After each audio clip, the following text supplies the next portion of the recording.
સમાચાર સુરતથી મળી રહ્યા છે, જ્યાં એલઆઈજી શ્રેણીની એટલે કે લોઅર ઇન્કમ ગ્રુપ શ્રેણીની એક ઇમારત ધરાશય થઈ ગઈ છે। સુરતના પાંડેસરાનો બનાવ કે જ્યાં એલઆઈજી 512માં એક બિલ્ડિંગ ધરાશય થઈ। બ્લોક નંબર 303 નો પાછળનો ભાગ ધરાશય થયો છે। અહીંયા 7 જેટલા પરિવાર બિલ્ડિંગમાં રહેતા હતા।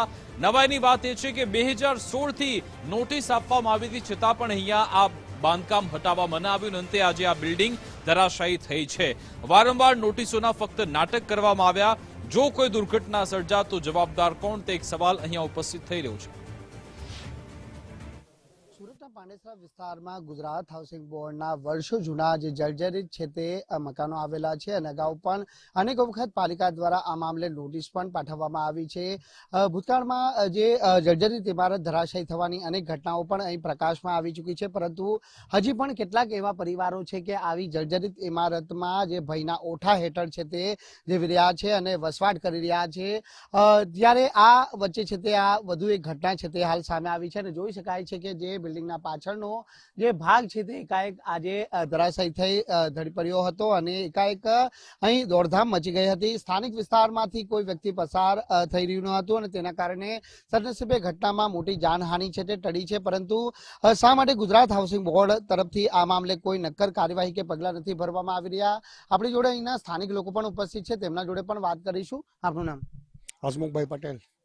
હસમુખભાઈ, ક્યાં રહેવાનું છે અને શું? 512 માં જ રહેવાનું છે, પણ હું અહીંયા રહેતો નથી, હું ઉલપાડ રહું છું। અમે લોકોએ ઘણા લોકોને આ લોકોને કીધું કે તમે મકાન ખાલી કરો, મકાન ખાલી કરો, પણ પબ્લિક કોઈ માનતી નથી, બરાબર। અને બીજું કે હાઉસિંગ બોર્ડ બી જેટલી વખત આવે એટલી વખત કોઈ કામ કરતી નથી।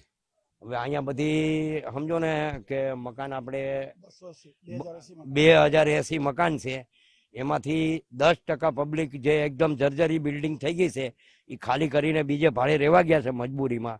હવે અહીંયા જે આટલી પબ્લિક રહે છે 2080 મકાન, હવે એમાં આ ગરીબ માણસ પાસે એવું છે, આ બધા વણકર છે, નોકરી કરે છે, બરાબર।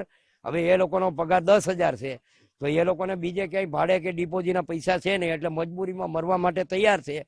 અને મારી વિનંતી સરકારશ્રીને એમ છે કે આજે 10 વર્ષથી અમે રજૂઆત કરીએ છીએ, અમારે કોર્પોરેટરો આવ્યા, શું રજૂઆત શું એ કે ભાઈ અમને આ પાડી અને હાઉસિંગ બોર્ડ અને અથવા ભાજપની સરકાર બધા મળી અને અમારો જે રસ્તો હોય એ કોઈ બી બિલ્ડરને આપે। 2016 ये स्कीम आई थी રીડેવલપમેન્ટની સ્કીમ કે પ્રાઇવેટ ધોરણે તમે લોકો 75% સહમતિ આપો એટલે ગવર્મેન્ટ જે છે તે પ્રાઇવેટ ટેન્ડર બિલ્ડરનું લાવશે, ટેન્ડર આપશે અને પછી તમને બનાવીનું મકાન, નવું મકાન એ જ જગ્યાએ તમને આપશે।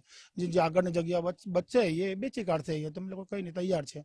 તો અમે સરકારનો હાઉસિંગ બોર્ડનો સહમતિ પણ 75% આપી દીધી છે, છતાં પણ 7 વખત ટેન્ડર થયા છે, પણ કોઈ પણ ડેવલપર આવતો નથી। 75% જેટલા લોકોએ સહમતિ દર્શાવી છે, પરંતુ હજી સુધી કોઈ ડેવલપર દ્વારા રસ ન દાખવતા અહીંના લોકો છે તે ના છૂટકે જે ભયના ઓઠળ વસવાટ કરવા માટે મજબૂર બન્યા છે।